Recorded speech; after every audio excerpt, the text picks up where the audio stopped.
The meeting hall floated high above Velthros Prime, a massive station that housed the most powerful beings in the galaxy. Inside the grand chamber, representatives from 200 civilizations sat in their designated seats, waiting for the session to begin. The air hummed with translation devices, converting thousands of languages into comprehensible speech. Commander Vectress stood at the center platform, his forearms crossed behind his back in a gesture of confidence. The Creventhi were known throughout the galaxy as conquerors, and Vectress had personally led campaigns on 17 worlds. Today he would add another to his list. Honored council members, Vectress began, his voice amplified across the chamber. I come before you to request authorization for a resource extraction operation in Sector 447G. The system contains a yellow star with 8 planets. The third planet holds abundant water, rare minerals, and a breathable atmosphere. A holographic display appeared above the platform, showing a blue and green world spinning slowly. White clouds swirled across its surface. It looked peaceful, almost inviting. Counselor Mira, a thin creature with silver skin and large eyes, raised one delicate hand. Commander Vectress, our scans indicate intelligent life on this planet. What do your reports say about the inhabitants? Vectress smiled, showing rows of sharp teeth. The planet is inhabited by a species that calls themselves humans. They are primitive, Counselor. They have only recently developed nuclear fission. They possess no energy shields, no plasma weapons, and most importantly, no faster-than-light travel. They cannot even leave their own star system. Another counselor, a being made of crystalline structures, spoke in a voice like breaking glass. But they are space-capable. They have achieved orbit? Barely, Vectress said with a dismissive wave. They have small stations, simple satellites, and primitive rockets. Their military technology is laughable. They still use chemical propulsion and metal projectiles. Some of their nations still fight with handheld firearms that would not even scratch our armor. Admiral Torvin, an old warrior who had served the council for 70 cycles, leaned forward in his seat. Unlike the other counselors, Torvin wore his battle scars openly. His face was marked with old wounds, and his left eye had been replaced with a mechanical implant. Commander, have you reviewed the psychological profile of this species? Torvin asked carefully. Vectress pulled up another display. Yes, Admiral. The humans are divided into approximately 200 nations. They have fought thousands of wars among themselves. Currently, they are experiencing relative peace, but conflicts still occur regularly. They are violent, yes, but disorganized. They waste their resources fighting each other instead of unifying. That is not what I asked, Torvin said quietly. Have you studied how they respond to external threats? Vectress paused, clearly annoyed by the question. With all respect, Admiral, they have never faced an external threat. They have only fought themselves. When faced with superior technology and overwhelming force, they will do what every primitive species does. They will surrender. Mira spoke again, her voice gentle but concerned. Commander, I must note that the preliminary scans show something unusual. This planet has an abnormally high gravity compared to other inhabited worlds. The atmospheric pressure is elevated. The surface experiences extreme temperature variations. By our standards, this is what we classify as a high-stress environment. A death world, someone whispered from the back rows. Vectress laughed, a harsh sound that echoed in the chamber. Counselor Mira, with respect, nearly every inhabited planet seems hostile to someone. The Creventhi homeworld would kill most of you within hours, yet we thrive there. Yes, this Earth has challenging conditions, but the humans have adapted. That does not make them dangerous. It makes them resilient at best. Admiral Torvin stood up slowly, his old joints creaking. I have seen this before, Commander. 60 cycles ago, we encountered a species on a similar world. They were primitive, divided, and seemed weak. An empire decided to claim their resources. He paused, looking around the chamber. That empire no longer exists. Neither does that species. They destroyed each other completely. Ancient history, Vectress said, though his voice had lost some of its confidence. The galaxy has changed. We have protocols now, proper subjugation procedures. The Creventhi Empire has successfully integrated 47 worlds into our territory. We know what we are doing. The debate continued for another hour. Some counselors argued for caution, suggesting first contact through diplomatic channels. Others worried about the ethical implications of invading a pre-FTL civilization. Vectress countered every argument with data, statistics, and military projections. Finally, the vote was called. The holographic display showed the results in real time. Green lights for approval, red for denial. Slowly, the lights appeared. Green, green, red, green, green, red. The chamber watched in silence as the count accumulated. The final result appeared. 127 in favor, 73 against. Authorization granted. Vectress bowed deeply. The Creventi Empire thanks the Council for their wisdom. We will begin operations immediately. The extraction will be swift and efficient. Within one cycle, Earth's resources will be flowing to benefit the entire galactic community. As the Council session ended and representatives began filing out, Admiral Torvin approached Mira in the corridor outside the chamber. "He is making a mistake," Torvin said quietly. Mira nodded, her large eyes reflecting sadness. "I fear you are right, old friend. But the vote has been cast. All we can do now is watch and hope we are wrong." "I have been a warrior for 70 cycles," Torvin said, staring at the holographic image of Earth that still floated in the empty chamber. "I have fought on 200 battlefields.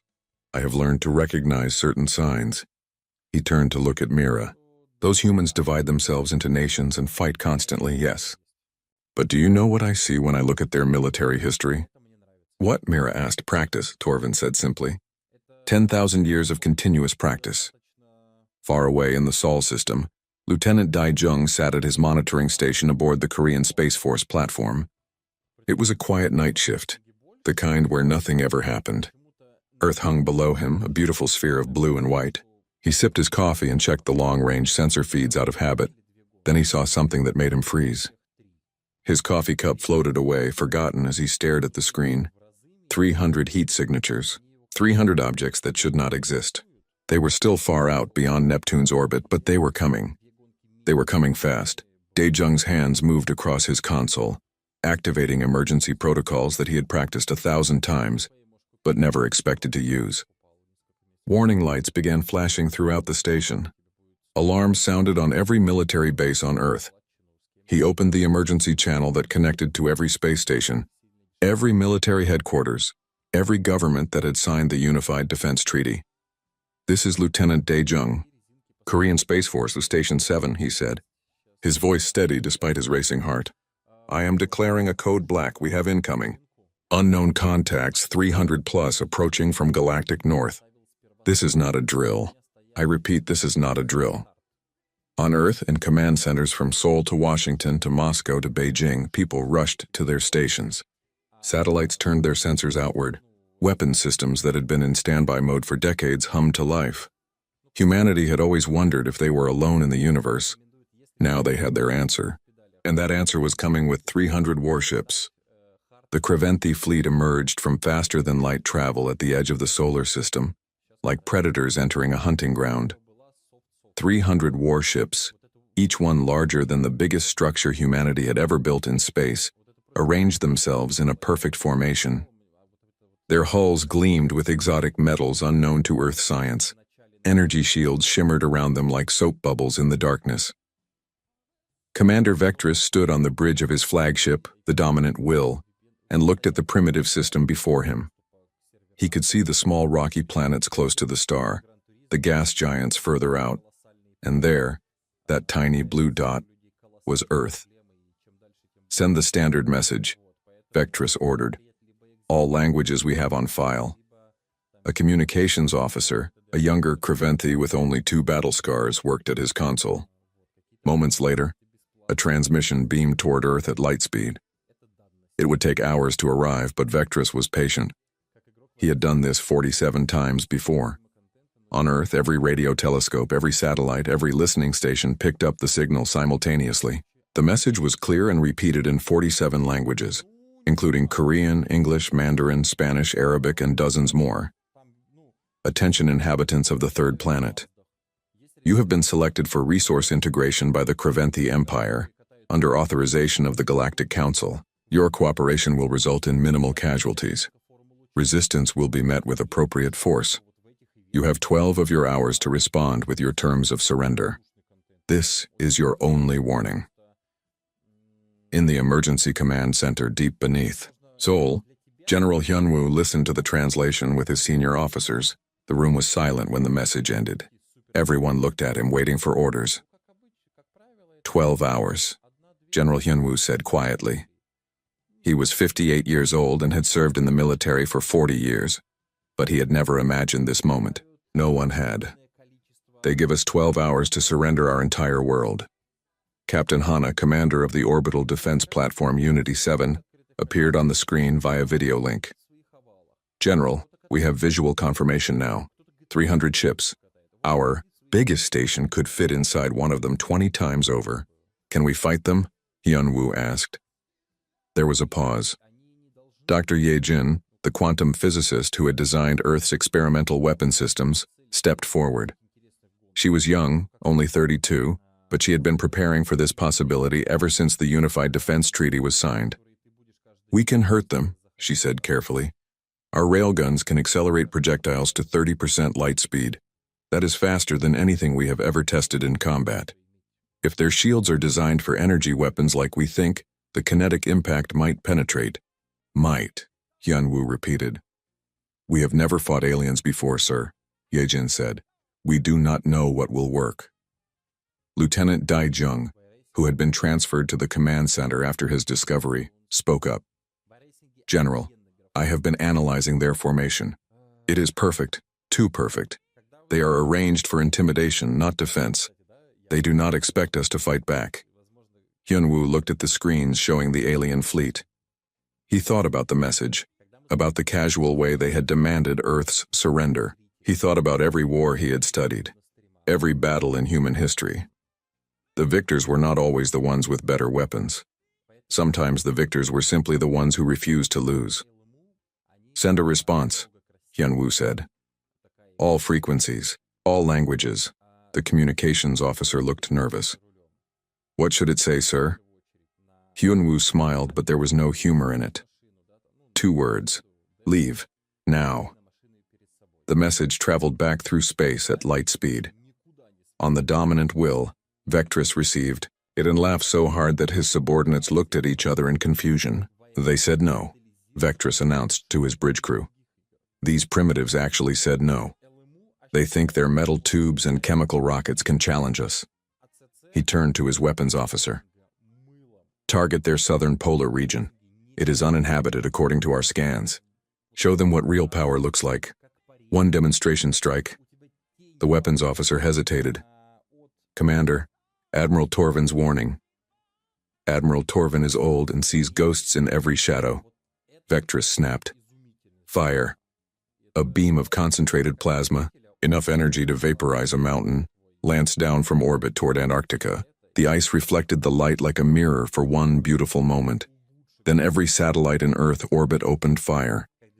The railguns had been hidden, disguised as communication satellites, weather stations, and research platforms. Humanity had built them in secret over 15 years. Ever since the first credible evidence of alien signals had been detected, now they revealed themselves. Tungsten rods, each one weighing 10 tons, accelerated to 90,000 kilometers per second. They were not explosive. They did not need to be.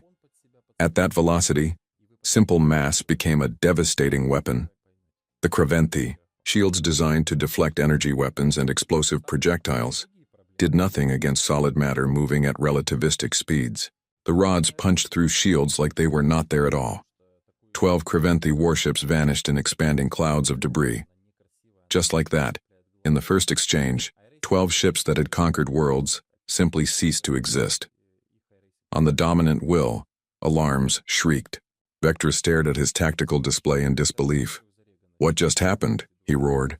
Kinetic weapons, Commander, the tactical officer reported, his voice shaking. Solid projectiles at extreme velocity. Our shields were not calibrated for. They should not be able to. Return fire. All ships evasive maneuvers. But the human satellites were already dying. Plasma beams swept through Earth's orbital infrastructure like a scythe through grass. 30% of humanity's space assets were destroyed in minutes. Satellites exploded. Small stations broke apart. Debris filled the orbital space. But humanity's counterattack continued. The International Space Station, evacuated hours earlier, fired its maneuvering thrusters and aimed itself at the nearest Kraventhi ship. It missed. But the message was clear. Humans would weaponize anything. Captain Hana, aboard Unity 7, watched 3 of her sister stations die in flames. She gritted her teeth and activated her platform's main weapon, something the Creventhi would not expect. A mining laser, designed to cut through asteroids, powerful enough to slice through metal like butter. Target their sensor arrays, she ordered. If we cannot kill them, we will blind them. The laser scored a direct hit on one Creventhi ship, carving a glowing line across its hull. It did not destroy the ship, but sensors and communication arrays exploded along that line. Lieutenant De Jung, analyzing the battle from the ground, saw something in the chaos. General, their formation. When one ship is damaged, the others move to protect it. They have standard defensive patterns. Can we use that? Hyunwoo asked. Yes, sir. If we can predict their movements, we can set traps. Hyunwoo nodded. Tell Captain Hana. Tell everyone still alive up there. In space, Hana received the message. She looked at her tactical display, at the few remaining human assets still capable of fighting. Cargo ships that had been retrofitted with weapons. Private spacecraft armed with whatever could be mounted on them. Even a lunar mining vessel that had jury-rigged missiles from spare parts. All units, Hana broadcast. We are going to hurt them. We are going to make them regret coming to our home. The cargo ship Daejeon Hope, carrying nothing but rocks collected from the asteroid belt, accelerated toward the Creventhi formation. When the aliens moved to intercept it, thinking it was a missile, the ship dumped its cargo. Thousands of rocks traveling at high velocity scattered across space. The Creventhi ships flew directly into the cloud. Their shields stopped most of them, but the impacts created sensor noise, confusion. In that moment of chaos, the remaining human railgun satellites fired again. 4 more Creventhi ships died. On the dominant will, Vectrus watched his perfect formation fall apart. He had lost 16 ships. 16. Against a species that could not even leave their own planet. Commander. His second-in-command said carefully, perhaps we should withdraw and reassess. No. Vectrus slammed one of his 4 fists on the console. They are primitives using cheap tricks. We will crush them. Prepare for ground invasion. 50,000 troops, 5 major cities. We will break them on the surface. In the emergency command center on Earth, General Hyunwoo received the report. The aliens were preparing landing craft. Colonel Tae-min, commander of the ground forces in Seoul, appeared on screen. General, we are ready. Every building is a fortress. Every street is a killing zone. If they want our city, they will pay for every meter. Hyunwoo looked at the faces on his screens. Captain Hana in space, battered but alive. Lieutenant Dae-jung analyzing data. Dr. Ye-jin preparing her weapons. Colonel Tae-min ready to defend Seoul. And behind them 8 billion humans who now knew they were not alone, and that the universe had come to take their home. Make them pay, Hyunwoo ordered. The landing craft began their descent, burning through Earth's atmosphere like falling stars. The invasion of Earth had begun. The Creventhi landing craft touched down in 5 cities simultaneously. Seoul, Mumbai, São Paulo, Lagos, and New York. Each city received 10,000 alien troops, warriors who had conquered worlds and expected this to be another easy victory. In Seoul, Colonel Tae-min watched from his command post as the first craft landed in the Gangnam district. The massive ships crushed buildings beneath them, sending clouds of dust into the air. Ramps extended and the Creventhi marched out in perfect formation. They were impressive creatures. Each one stood nearly 3 meters tall, with 4 arms and armor that gleamed like polished obsidian. They carried weapons that hummed with energy. They moved with the confidence of soldiers who had never known defeat. Tae-min waited until they were 100 meters from their ships. Then he gave the order. Fire. The streets exploded. Buried charges that had been placed during the evacuation detonated in sequence, turning the perfect formation into chaos. Buildings collapsed inward, their supports cut precisely to fall on the alien troops below. The sewers erupted with flame as gas lines ignited, and from every window, every rooftop, every hidden position, humans opened fire. The Creventhi had expected resistance. They had not expected this. Their armor could withstand plasma fire and energy weapons, but humans were not using energy weapons. They were using bullets, missiles, rockets, and anything else that could be thrown, launched, or fired. Sergeant Bora crouched behind an overturned bus, her rifle trained on a Creventhi warrior. She fired 3 shots. The first 2 bounced off the armor. The third, aimed carefully at a joint in the neck, found flesh. The alien went down. "Aim for the joints," she called to her squad, between the armor plates. Across the city, this lesson was being learned and shared. Humans adapted, communicated, changed tactics. What worked in one street was being tried in another within minutes. Social media, once used for entertainment and arguments, now carried combat information across the entire city. The Creventhi had never fought an enemy like this. On other worlds, primitive species fought in formations in organized units. Humans fought like water, flowing around obstacles, appearing where they were not expected, vanishing when confronted with overwhelming force. Private Minji, only 19 years old and fresh from basic training, found herself trapped in a subway station with 15 other soldiers. 200 Creventhi were advancing on their position. By every military doctrine, they should retreat or surrender. Instead, Minji pulled out her phone and started streaming. "My name is Minji. I am in the Gangnam station. If I die here, remember us. Remember that we fought." The stream went viral in seconds. Millions watched as the young soldiers prepared their defense. They had limited ammunition, no heavy weapons, and no way out. But they had something the Creventhi did not expect. They had an audience. When the aliens entered the station, they found every entrance booby-trapped. They found soldiers who did not run when overwhelmed, but instead fought harder. They found that humans would sacrifice themselves to damage just one more enemy. Minji's squad held that station for 72 hours. By the time reinforcements arrived, only 3 of the original 16 were still alive. Minji was one of them, covered in blood and dust, her rifle empty. But behind her lay 43 dead Creventhi warriors. She looked at her phone, still streaming, and spoke to the millions watching. "Gangnam Station is still ours. In Mumbai, the fighting was different but equally brutal. The Creventhi tried to use their energy weapons to clear buildings, but humans had prepared for this. They had evacuated through tunnels, underground passages that connected the entire city. When the aliens cleared one building, humans emerged from another. Dr. Ye-jin, monitoring the battles from a secure location, activated her experimental weapons one by one. The quantum disruption field she had spent 5 years developing went live over São Paulo. Every Creventhi communication device in a 100-kilometer radius went silent. Their tactical networks failed. Their coordination collapsed. In the chaos, human forces struck. In Lagos, chemical weapons were deployed, gases that the aliens' environmental suits had not been designed to filter. In New York, biological agents were released, viruses and bacteria that human troops had been vaccinated against but that ravaged the alien troops. The Creventhi called these tactics dishonorable, unfair, against the rules of civilized warfare. Humans called them effective. Above Earth, the space battle continued. Lieutenant Dae-jung had been promoted to commander after his tactical innovations saved what remained of humanity's orbital assets.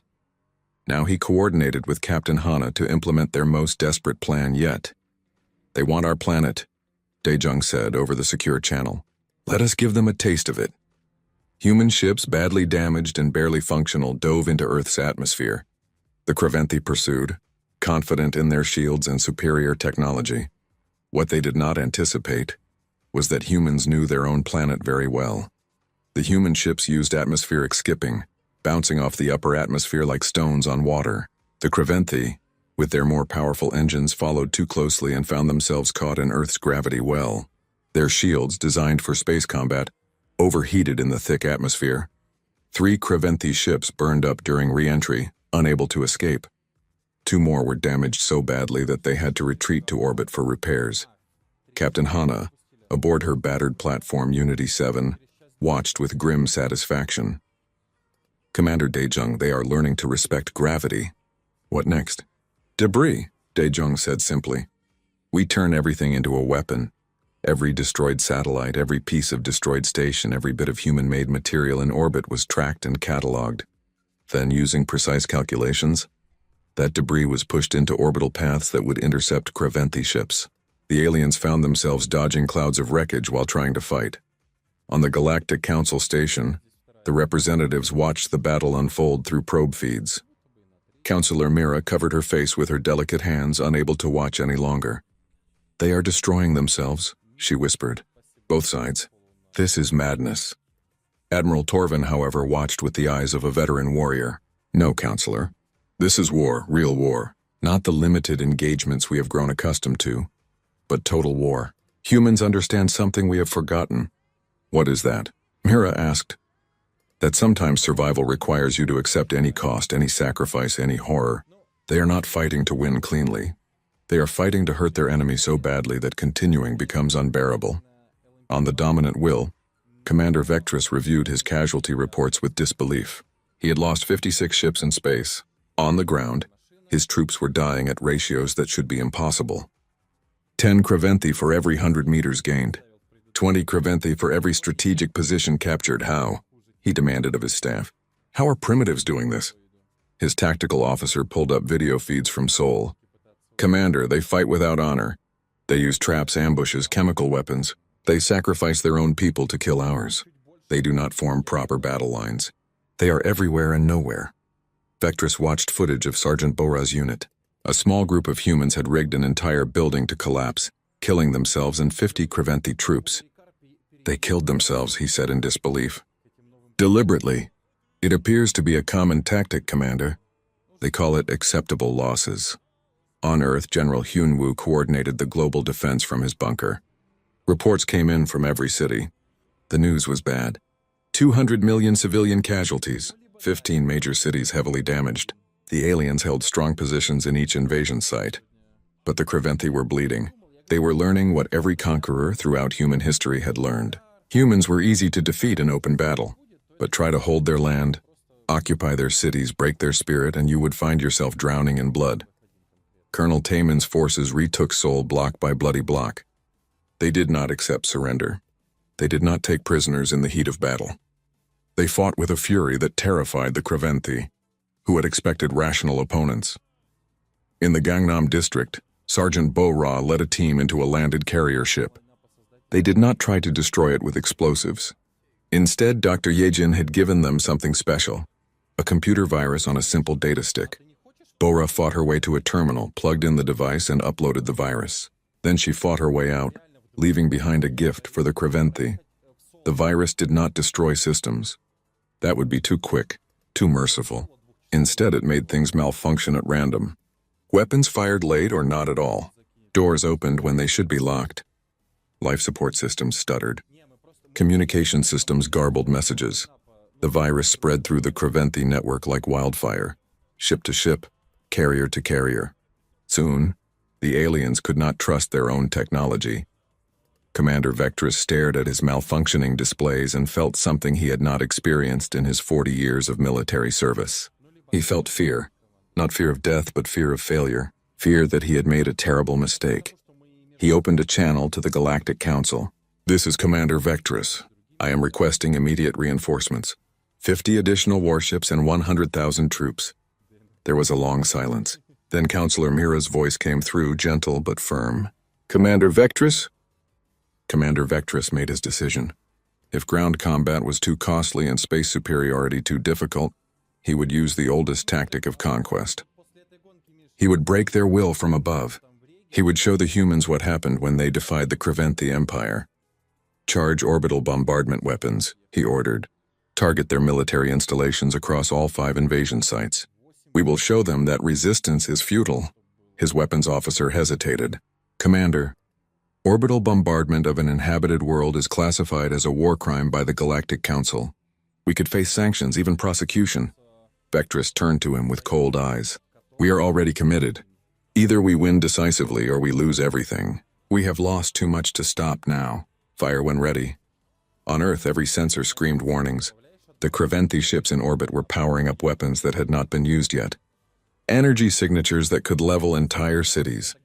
General Hyunwoo looked at the readings and knew what was coming. He had one option left. One final card that humanity had kept hidden. It was a card that, once played, could not be taken back.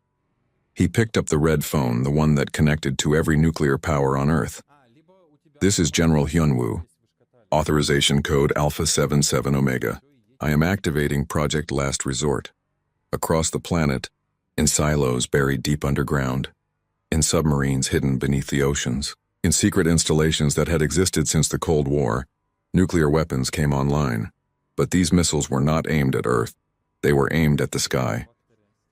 Dr. Yejin's voice came through Hyunwoo's speaker, urgent and afraid. General, if we do this, the debris field will trap the Creventhi ships in orbit, but it will also trap us. We will not be able to reach space for decades, maybe longer. If they burn our world, Hyunwoo said quietly, we will not need to reach space. We will need to survive. Fire. 200 nuclear missiles launched from Earth, but they were not aimed at the Creventhi ships. They were aimed at humanity's own infrastructure, space stations, satellites, platforms, everything humans had built in orbit over 70 years. The Creventhi watched in confusion as the missiles destroyed human assets. They are doing our work for us, Vectress said, not understanding. Then Commander Dae Jung, still in orbit aboard a barely functioning command station, gave his final order. All remaining human craft, ramming speed. Target any Creventhi ship within reach. This is not a request. This is our last act. Make it count. Captain Hana aboard Unity 7 looked at her crew. They were young, so young. They had signed up to explore space, to push humanity's boundaries. Now they would die defending their home. She thought about her family in Busan, about the niece she would never see grow up, about all the tomorrows she would not have. It has been an honor, she said simply. Unity 7, along with every other human vessel still capable of movement, accelerated toward the Creventhi fleet. Some were destroyed by defensive fire. Some missed their targets. But some, like Unity 7, found their mark. Captain Hana's platform, traveling at maximum speed, struck the dominant will's sister ship, the Eternal Conquest, at the base of its main engine. The explosion was visible from Earth, a new star blooming in the night sky. Both vessels were destroyed instantly. The nuclear detonations created expanding clouds of radioactive debris. Millions of pieces of wreckage, some as small as a bolt, others as large as buildings, filled Earth's orbital space. And they were all moving at deadly speeds. The Creventhi shields could stop energy weapons. They could deflect some solid projectiles, but they could not stop millions of pieces of debris simultaneously. Ships began taking damage from impacts. The debris clouds made navigation impossible. Ships that tried to leave orbit found themselves trapped by walls of moving wreckage. Humanity had created a cage around its own planet, and the Creventhi were locked inside it.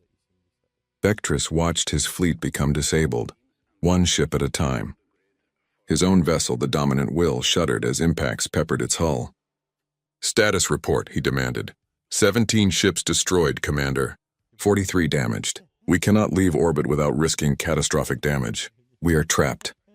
On the ground, the fighting reached a new level of desperation. Colonel Taemin received word of the orbital situation and knew this was humanity's chance. The Creventhi could not call for reinforcements. They could not retreat. They could not even receive supplies from orbit. All units, Taemin broadcast. The enemy is cut off. They are alone on our world, surrounded by 8 billion angry humans. No mercy, no quarter. Take back our cities. Sergeant Bora's team had been fighting in the Seoul metro system for 3 days straight. They were exhausted, low on ammunition, operating on adrenaline and determination. When they heard Taemin's message, they found new strength. They emerged from the tunnels behind Creventhi positions. They coordinated with other units through civilian cell phones. They used the same social media that had once spread entertainment to spread tactical information. Private Min-ji, recovered from her injuries, fought alongside veterans now. She had stopped counting how many enemies she had killed. She only counted how many of her friends were still alive. The number got smaller every day. In one fierce battle near the Gangnam station she had defended before, Min-ji's squad was pinned down by Creventhi heavy weapons. They were going to die. She knew it. Her squad knew it. But Min-ji had learned something over the past days of fighting. Sometimes knowing you are going to die frees you to do impossible things. She grabbed every grenade she had, strapped them to her vest, and charged. The Creventhi were so surprised by this insane tactic that they hesitated. That hesitation cost them. Min-ji made it close enough before the grenades detonated. The explosion killed her instantly, but it also destroyed the heavy weapons position. Her squad, tears streaming down their faces, advanced through the gap she had created. They would remember Minji. They would tell her story, and they would make sure her sacrifice meant something. Dr. Ye Jin activated her quantum weapon at full power. She had been saving this, knowing it would burn out the system completely after one use. The quantum disruption field expanded across an entire continent, creating a zone where no advanced technology could function. Creventhi weapons failed. Their armors-powered systems died. Their communication went silent. They were reduced to fighting with nothing but their physical strength and whatever simple tools they could find. Humans who had trained for this possibility switched to their backup weapons. Simple firearms, no electronics, nothing that could be disrupted. The playing field was suddenly leveled, and humans knew how to fight when the playing field was level. Lieutenant Dae Jung, floating in the escape pod after his station was destroyed, watched through the small window as the battle turned. The Creventhi were losing, not because they were weak, but because they had underestimated their enemy so badly that recovery was impossible. On the dominant will, Commander Vectress received reports from the ground that made his blood run cold. His troops were being pushed back in every city. They were losing ground, losing soldiers, losing hope. The humans fought with a fury that defied all logic. He pulled up a communication channel that he had hoped never to use. "This is Commander Vectress to all Creventhi forces. I am ordering a general retreat to landing zones. Prepare for evacuation."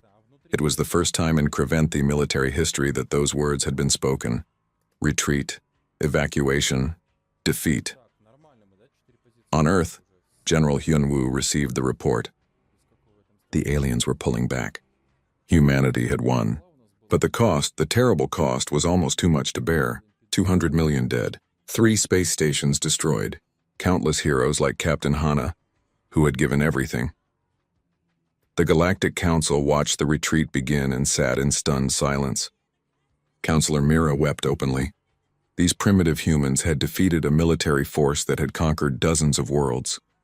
They had done it through sheer determination, tactical brilliance, and a willingness to sacrifice everything. Admiral Torvin stood up slowly. "I move that we classify Earth as an extreme threat level world.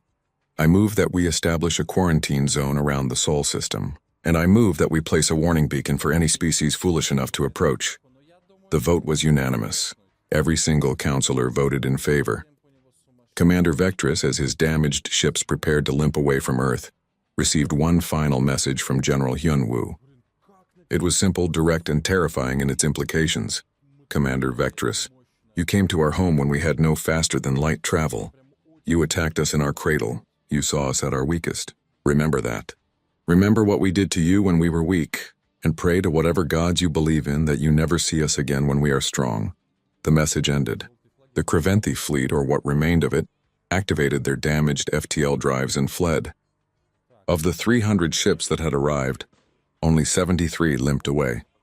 The rest would become eternal monuments in Earth's orbit, wreckage that would be studied, reverse-engineered, and remembered. Humanity had survived first contact, and the galaxy would never forget. 5 years had passed since the invasion ended. Earth had changed in ways that no one could have predicted. The debris field around the planet had become a permanent feature, a ring of wreckage that would remain for centuries. Some called it humanity's wall, others called it a graveyard. But everyone agreed that it was a reminder of what humans were capable of when pushed to the edge. Commander Dae Jung stood on the bridge of a ship that should not exist.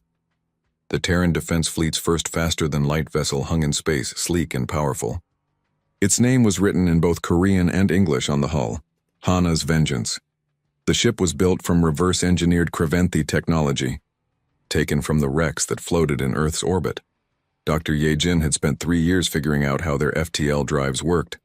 Now humanity had that technology, improved and adapted for human use. "Navigation, status report," Dae Jung ordered. Lieutenant Jae-won, a young officer who had been just a child during the invasion, checked his instruments. "FTL drive is operating at full capacity, Commander. We can jump on your order." Dae Jung looked at his crew. They were young, all of them. The war had taken so many of the older generation. Captain Hana, whose sacrifice had inspired this ship's name. Sergeant Bora, who had died in the final push to retake Seoul. Private Minji, whose bravery had become legendary. And countless others whose names were engraved on monuments in every human city. Colonel Tae-min. Now General Taemin appeared on the communication screen from Earth. Commander, are you certain about this course of action? The Council has ordered us to remain quarantined. They quarantined us, General, Daejung replied. We did not agree to their terms. And I believe they have some explaining to do about why they authorized an invasion of our world. General Hyunwoo, now retired but still influential, appeared on another screen. He looked older, more tired, but his eyes still held the fire that had carried humanity through its darkest days. Daejung, when we sent that message to Commander Vectress 5 years ago, we promised we would see them again when we were strong. Are we ready? Daejung smiled. General, we built this ship in 5 years using technology we had to learn from scratch. We unified 8 billion people under one flag. We turned our grief into determination. We are not ready, sir. We are beyond ready. Then go, Hyunwoo said quietly. Make them understand. We are not asking permission to join the galaxy. We are informing them that we have arrived. Dr. Ye Jin, now the chief scientist of the Terran space program, ran final checks on the weapon systems. Commander, all systems are green. We have railguns, missile batteries, and energy shields based on Kravanthi design but improved. If they try to stop us, let us hope it does not come to that, Daejung said. But if it does, we know how to fight. In the crew quarters, young officers prepared for humanity's first faster-than-light journey. Among them was a young woman named Ji-woo, the niece of Captain Hana. She wore her aunt's old service badge, recovered from the wreckage of Unity 7. She had joined the Space Force to honor her aunt's memory, to finish what Hana had started. All hands, prepare for FTL jump, Daejung announced throughout the ship. We are about to make history again. The FTL drive hummed to life, bending space around the ship. For a moment, reality twisted in ways that human minds were not designed to comprehend. Then, with a flash of light, Hana's vengeance vanished from Earth orbit. On the Galactic Council station, alarms sounded. Admiral Torvin rushed to the sensor station. What is it? Are we under attack? The sensor operator, a young Silthene, looked up with wide eyes. Admiral, we have detected a faster-than-light signature entering this system.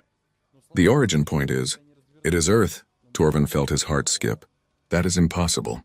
They do not have FTL technology. We confirmed that. They do now, sir, and the ship is broadcasting on all frequencies. Counselor Mhira joined Torvin at the sensor station. What is the message? The operator played it through the speakers. Commander Daejung's voice, calm and confident, filled the council chamber. This is Commander Daejung of the Terran Defense Fleet, aboard the vessel Hana's Vengeance. We come in peace, but we are very good at war.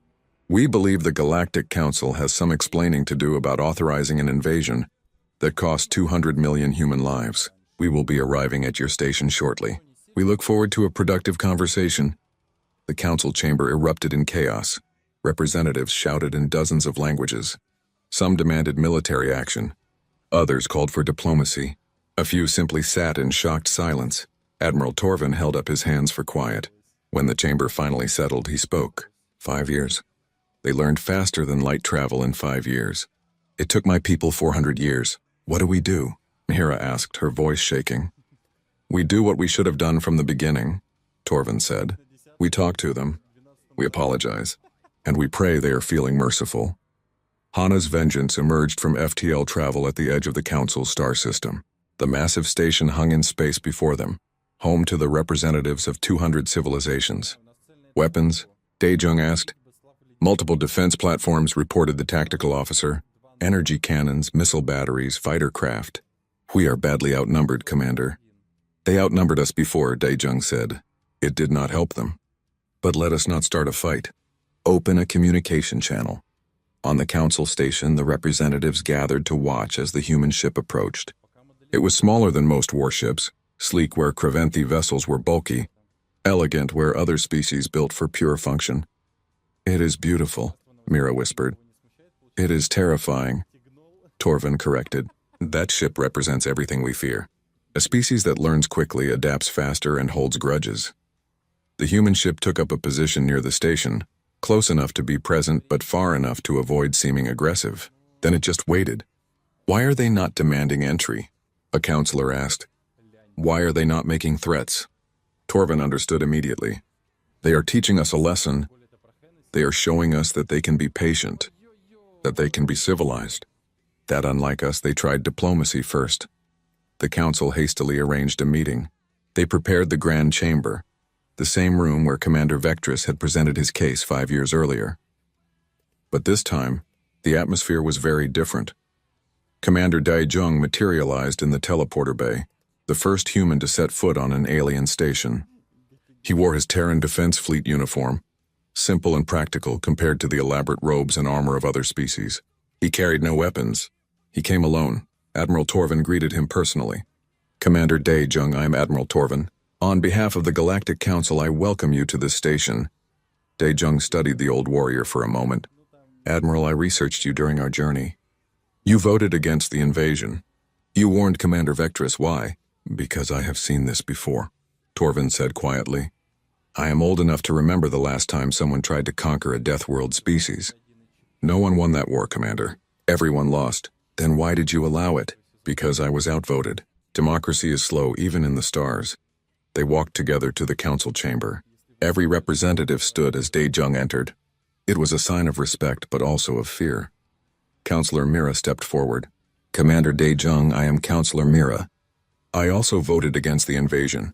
I wish to express on behalf of all peaceful species our deepest apologies for what was done to your world. Dae-jung nodded. I accept your apology, Counselor. But apologies do not bring back the dead. 200 million humans died. Our planet still bears the scars. And all of it was authorized by this council. It was a mistake, Mira said softly. A terrible mistake. It was more than a mistake, Dae-jung said, his voice hardening. It was an assumption.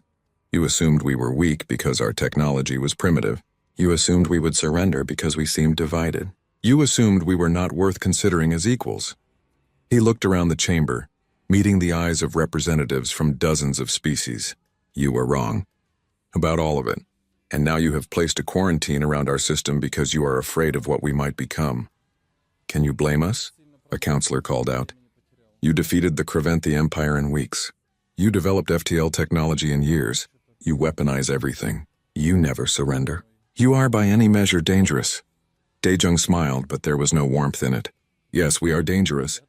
You made us that way. You showed us that the galaxy is not safe. That peace is an illusion. That the strong prey on the weak. So we became strong. We became very, very strong. Admiral Torvin spoke up. What do you want from us, Commander? Reparations? Punishment for those responsible? A seat on the council? All of that eventually, Dae-jung said. But first, I want you to answer one question. If we had been stronger when you found us, if we had FTL technology and weapons that matched the Kraventhi, would you have authorized the invasion? The chamber was silent. The answer was obvious to everyone. I thought so, Dae-jung continued. You respect strength. You respect power. You do not respect rights or sovereignty unless they are backed by force. So let me tell you what humanity has learned. We learned that the galaxy operates on one simple rule. The strong do what they will and the weak suffer what they must. That is a cynical view, Mira said sadly. That is a realistic view, Dae-jung corrected.